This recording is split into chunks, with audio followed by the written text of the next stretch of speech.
जी, सभी को नमस्ते और आज के इस यूट्यूब लाइव में आप सबका स्वागत है। और ये पहला ऐसा लेक्चर है इस सीरीज़ का जो इस्लाम वाली सीरीज़ है हमारी, जो मैं लाइव कर रहा हूँ। तो एक एक्सपेरिमेंट है, मैं करके देख रहा हूँ। अगर अच्छा लगेगा तो हम इसको इसी फॉर्मेट में कंटिन्यू रखेंगे, नहीं तो जैसा पहले मैं रिकॉर्डेड वीडियोज़ डालता था, उसी पे वापस चले जाएँगे। अभी तक हमने जो सीरीज़ देखी थी, हमने उसमें डिस्कशन की थी कि किस तरह से मक्का को मोहम्मद बिन अब्दुल्ला और उसके चेलों ने जीत लिया था, उस पे कब्ज़ा कर लिया था।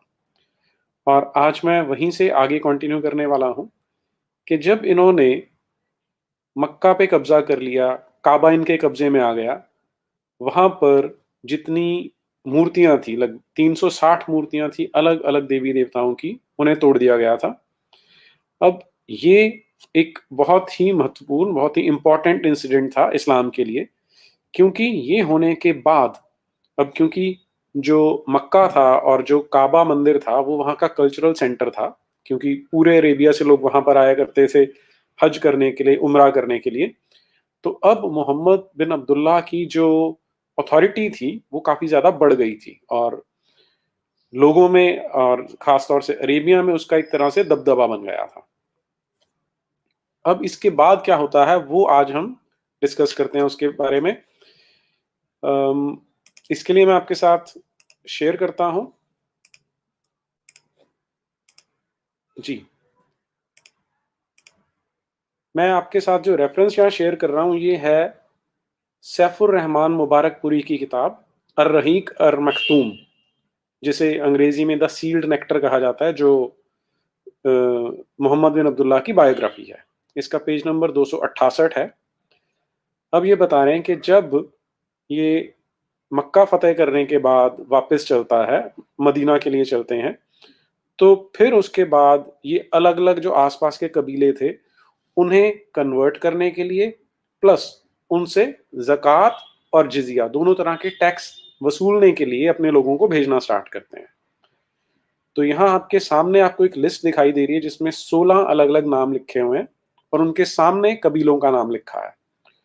और ये बड़े गर्व से बताया जाता है कि इन लोगों को भेजा गया था। और 16वां जो पॉइंट है अली बिन अबू तालिब वाला, उसके सामने देखिए टू नजरान टू कलेक्ट सदका एंड जिजिया। सदका एक तरह का टैक्स है जो मुसलमान अपनी इच्छा से देते हैं, और जिजिया जो है वो गैर मुसलमान है, उनसे वसूल किया जाता है। तो ये दोनों तरह का टैक्स वसूल करने के लिए इन्होंने अपने लोगों को भेजा। जो आपको लेफ्ट साइड पे कॉलम दिखाई दे रहा है, उसमें वो लोग हैं जिनको अलग-अलग कबीलों के लिए भेजा गया था। तो क्योंकि मक्का फ़तेह करने के बाद लोगों में एक डर बैठ चुका था, तो बहुत सारे लोग तो बड़े आराम से जो सदका या ज़कात है, वो देना मान चुके थे। लेकिन कुछ जगह पर ऐसा भी था जो लोग अभी नहीं मान रहे थे। तो उसके बारे में क्या बताते हैं कि ये जो सैफुर रहमान मुबारकपुरी है, यहाँ पे आपको देखिए क्या बता रहा है वो। अब इसकी वर्डिंग पे ध्यान दीजिए, आपको अगर इनकी चालबाज़ी समझनी है तो वर्डिंग आपके लिए समझना ज़रूरी है। ये जो सेकंड पैराग्राफ है उसे देखिए। Here is a mini image about the believed ones. We have already stated that the messenger's arrival in Medina was by the last days of the 8th year of Hijrah. अब 8 साल हो चुके थे मोहम्मद बिन अब्दुल्ला को हिजरत किए हुए, यानी मदीना में आए हुए। No sooner the crescent of Muhammad of the 9th year, no sooner the crescent of Muharram of the 9th year turned up, then the messenger of Allah dispatched the believed ones to the tribes as shown in the list below. अब इसमें आगे देखिए वो क्या बताते हैं। नीचे देखिए, some of these agents were dispatched in Muharram 7 after Hijri, others were sent later until the tribes they were heading for had completely converted into Islam. Such a move clearly demonstrates a great success that the Islamic दावा enjoyed. तो यहाँ पे ये बता रहे हैं कि वो दावे जो इन्होंने इनविटेशन दिया था उसकी वजह से कन्वर्शन था। लेकिन अगले पेज पे चलते हैं जरा, यहाँ इनकी शब्दावली देखिए।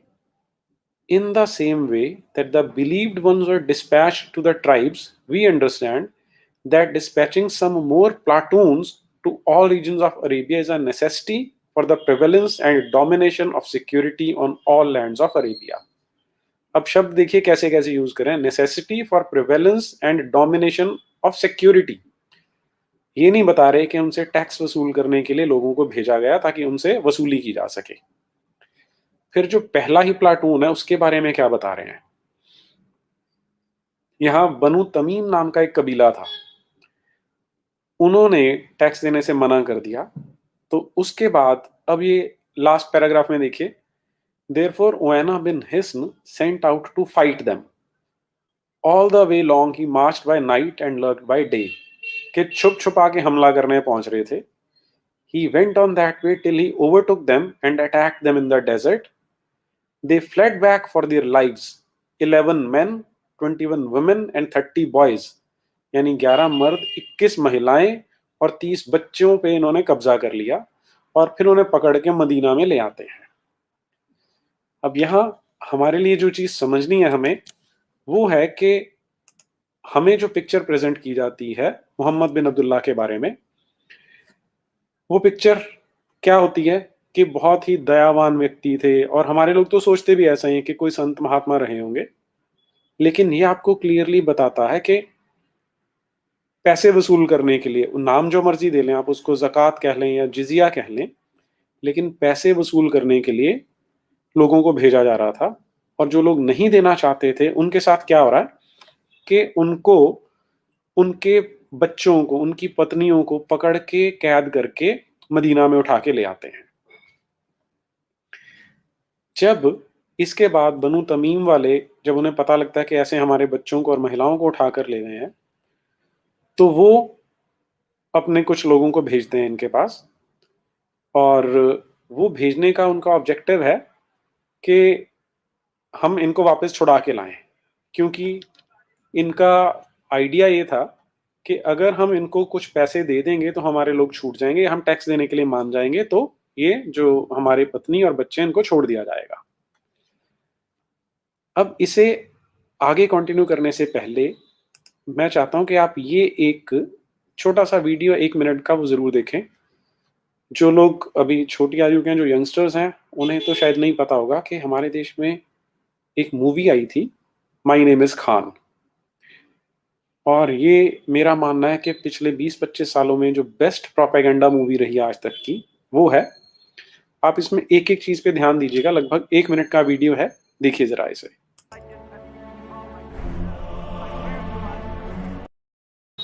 क्षमा चाहता हूं, इसमें पहले मैं आपको बैकग्राउंड दे दूं कि मूवी बनाई गई थी 9/11 के अटैक्स के ऊपर, और जो सीन चलने वाला है वो ये है कि अब हमला हो चुका है और वहां पर बिल्डिंग्स जो ट्विन टावर से वो गिर चुके हैं, और पूरे अमेरिका में एक दुख का माहौल है।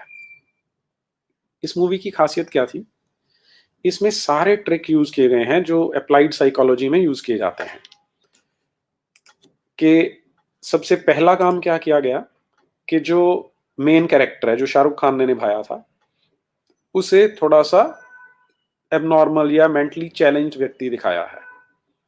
आपको ध्यान ये रखना है कि इस मूवी का, सारी मूवी का मैसेज ये था कि जो इस्लाम है वो बहुत अच्छा है, मुसलमान बहुत अच्छे होते हैं, ये तो सिर्फ लोग ऐसे हैं जो उनको बदनाम कर देते हैं, अदरवाइज इस आइडियोलॉजी में कोई बुराई नहीं है।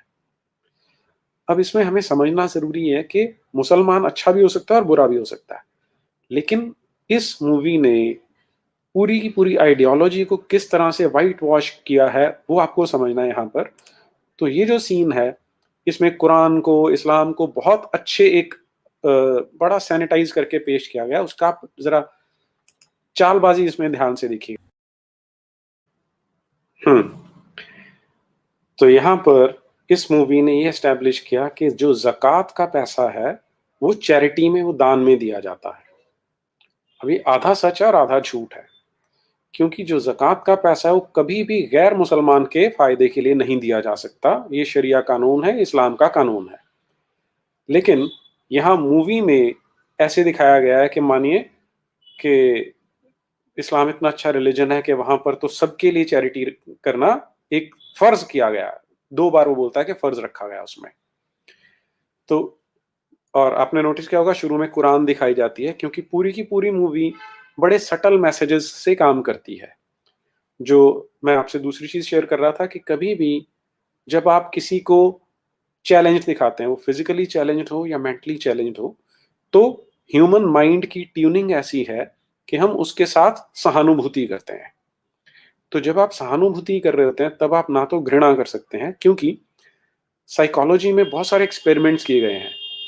वो एक्सपेरिमेंट्स ये जानने के लिए थे कि कौन-कौन से ह्यूमन इमोशंस हैं, कौन-कौन से ऐसे भाव हैं जो आपस में मिक्स अप नहीं होते। तो कभी भी आप जब कहीं पे सहानुभूति वाले मोड में होते हैं, तो आपको गुस्सा नहीं आता, आपको घृणा नहीं होती। और वो इन्होंने बड़ी खूबसूरती से इस मूवी के अंदर यूज़ किया। तो एक एस्पेक्ट तो ये दिखाया कि वो जो मेन प्रोटैगनिस्ट है, जो शाहरुख खान है, वो चैलेंज्ड है। फिर मूवी में दिखाया था कि छोटा-सा बच्चा है, उसे एक 6 फुट का आदमी मार देता है, तो सारी मूवी इस तरह से सिम्पैथी गेन करने के लिए बनाई गई थी। लेकिन अगर आप ज़कात और जिज़िया किस तरह कलेक्ट किया जा रहा है, उसकी असलियत देखेंगे, तो वो आपको यहाँ से समझ में आता है। तो मैं एक बार फिर से वहीं से कंटिन्यू करता हूँ आपके साथ, जहाँ मैं पहले शेयर कर रहा था।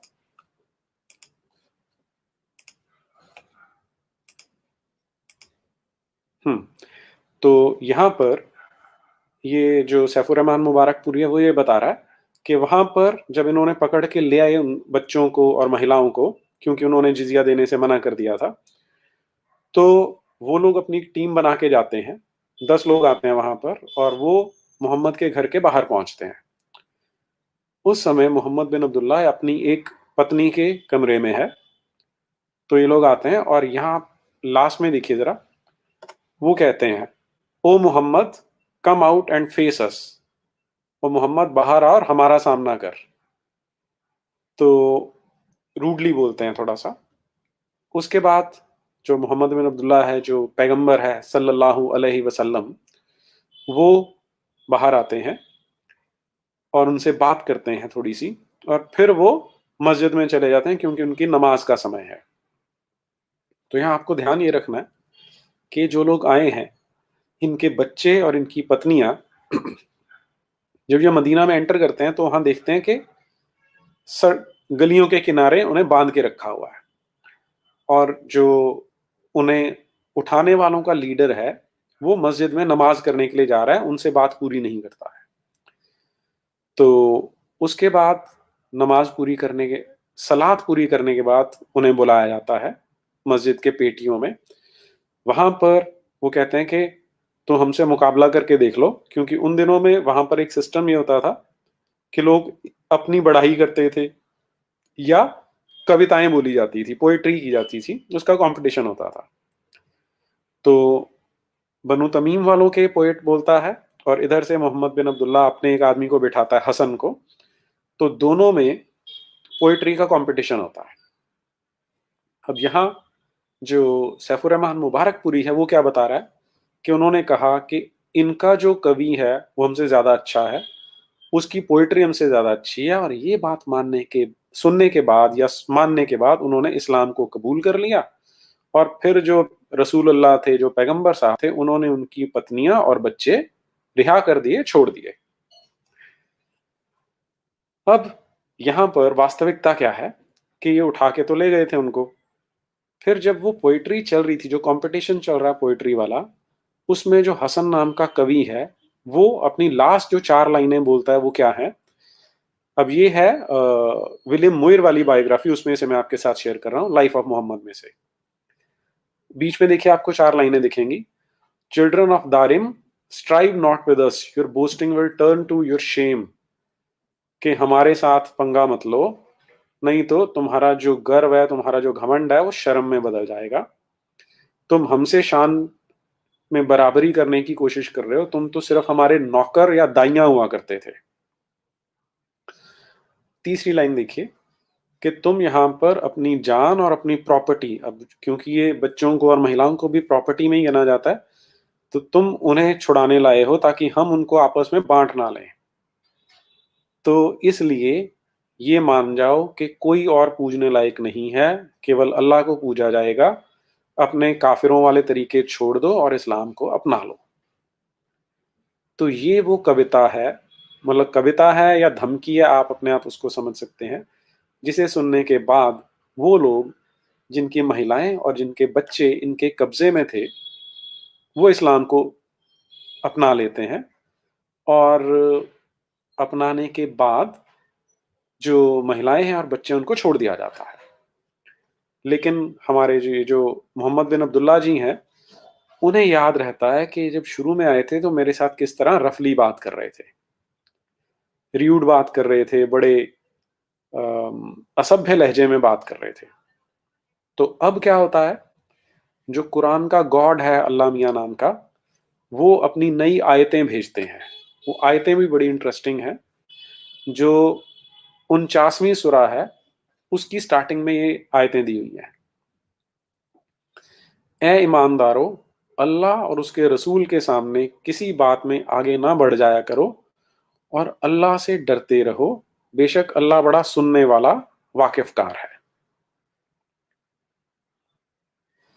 ए ईमानदारों, बोलने में अपनी आवाज़ें पैगंबर की आवाज़ से ऊंची ना किया करो और जिस तरह तुम आपस में एक दूसरे से जोर जोर से बोला करते हो, उनके रूबरू जोर से ना बोला करो। ऐसा ना हो कि तुम्हारा किया कराया सब अकारत हो जाए और तुमको खबर भी ना हो। बेशक जो लोग रसूल अल्लाह के सामने अपनी आवाज़ें धीमी कर लिया करते हैं, यही लोग हैं जिनके दिलों को अल्लाह ने परहेजगारी के लिए जांच लिया है। उनके लिए आखिरत में बख्शीश और बड़ा अज्र है। ए रसूल, जो लोग तुमको हुजरों के बाहर से आवाज़ देते हैं, उनमें से अक्सर बेअकल हैं। हुजरों यानी जब ये अपनी पत्नी के साथ कमरे में था तो उन्होंने बाहर से आवाज़ लगाई थी। तो ये जो गॉड है अल्लाह नाम का, जिसने ये सो कॉल्ड सारी दुनिया बनाई है, उसको ये चीज़ बहुत बुरी लगी कि पैगंबर को जब वो कमरे में है, पत्नी के कमरे में है, तो उसको बुलाया जा रहा है। इसलिए स्पेशली ये आयत कुरान के लिए नाजिल की जाती है। और अगर ये लोग इतना तामुल करते, तामुल यानी पेशेंस या धैर्य करते कि तुम खुद निकलकर उनके पास आ जाते, तब बात करते, तो ये उनके लिए बेहतर था और अल्लाह तो बड़ा बख्शने वाला मेहरबान है। तो अल्लाह मियाँ, ये जो अल्लाह मियाँ की किताब है, अब आप इसकी कल्पना कर सकते हैं कि आज भी जब नमाज पढ़ी जा जब सलात की जाती है, कुरान पढ़ी जाती है, तो इस तरह की आयतें पढ़ी जाती होंगी जो हमने अभी-अभी देखी है। अब इसमें कहीं आपको अगर कोई अध्यात्म दिखाई दे रहा है, तो आप उसे अपने हिसाब से समझ सकते हैं। तो लेकिन इसके बाद एक और घटना घटती है। अम, हमने पिछले एक लेक्चर में डिस्कस किया था कि एक बार एक कबीला था बनु मुस्तलिक नाम का, जहां पर हमला करके उनकी महिलाओं को ये लोग उठा के ले आए थे। और तब इनमें से बहुत सारे लोगों की इच्छा हो रही थी कि इन महिलाओं के साथ दुष्कर्म किया जाए। लेकिन फिर इन्हें लगा कि यदि इन महिलाओं को गर्भवती कर दिया तो हमें उनके पैसे नहीं मिलेंगे, क्योंकि अभी उन्हें वापस लेने के लिए आने वाले हैं लोग, क्योंकि वो फिरौती लेकर वापस किया जाता था। तो तब ये जो पैगंबर साहब हैं रसूल अल्लाह, उन्होंने कहा था कि अगर आप इनके साथ दुष्कर्म करते हो तो अपना वीर्य स्खलन उनके अंदर भी कर सकते हो, क्योंकि अगर किसी रूह ने जन्म लेना है तो वो लेकर ही रहेगी। तो अब यही वाला जो कबीला है बनु मुस्तलिक, वहां पर इन्होंने लोगों को भेजा कि तुम वहां से जिजिया और ज़कात लेके आओ। तो जब वो वहां जाते हैं, तो वहां पर जो लोग थे, बनु मुस्तलिक के जो मुखिया थे, वो ऊंटों पर बैठकर इनका स्वागत करने के लिए जा रहे थे। तो जिसे वो टेक्स्ट कलेक्ट करने के लिए, जो टेक्स्ट था उसे कलेक्ट करने के लिए भेजा था, वो थोड़ा घबरा गया और वो वापस भाग आया। तो वापस भाग के उसने मदीना आके बताया कि इस तरह वो लोग हमला करने वाले थे। तो अभी यहाँ पर ये प्लान किया जा रहा था कि उन पे भी जैसे बनु तमीम पे हमला किया था, कि उसी तरह इन पे हमला किया जाए या ना किया जाए।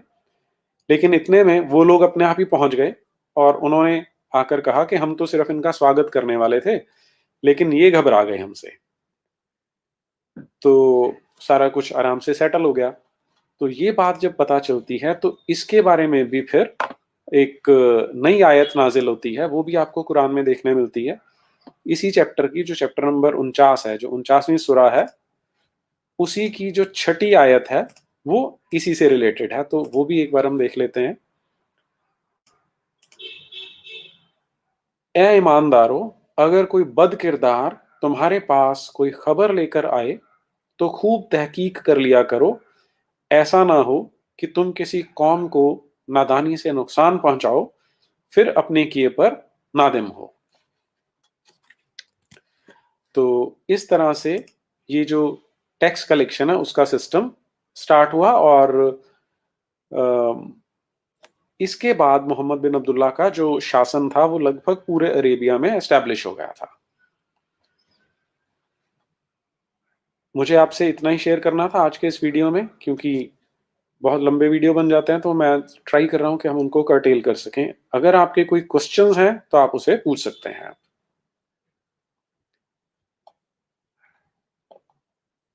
मुझे लगता है क्वेश्चंस आज नहीं है, तो मैं ये आज का ब्रॉडकास्ट यहीं पे समाप्त करता हूं। आप सभी ने इसे ध्यान से सुना, उसके लिए आप सबका बहुत बहुत आभार है। नमस्ते। भारत माता की जय। वंदे मातरम।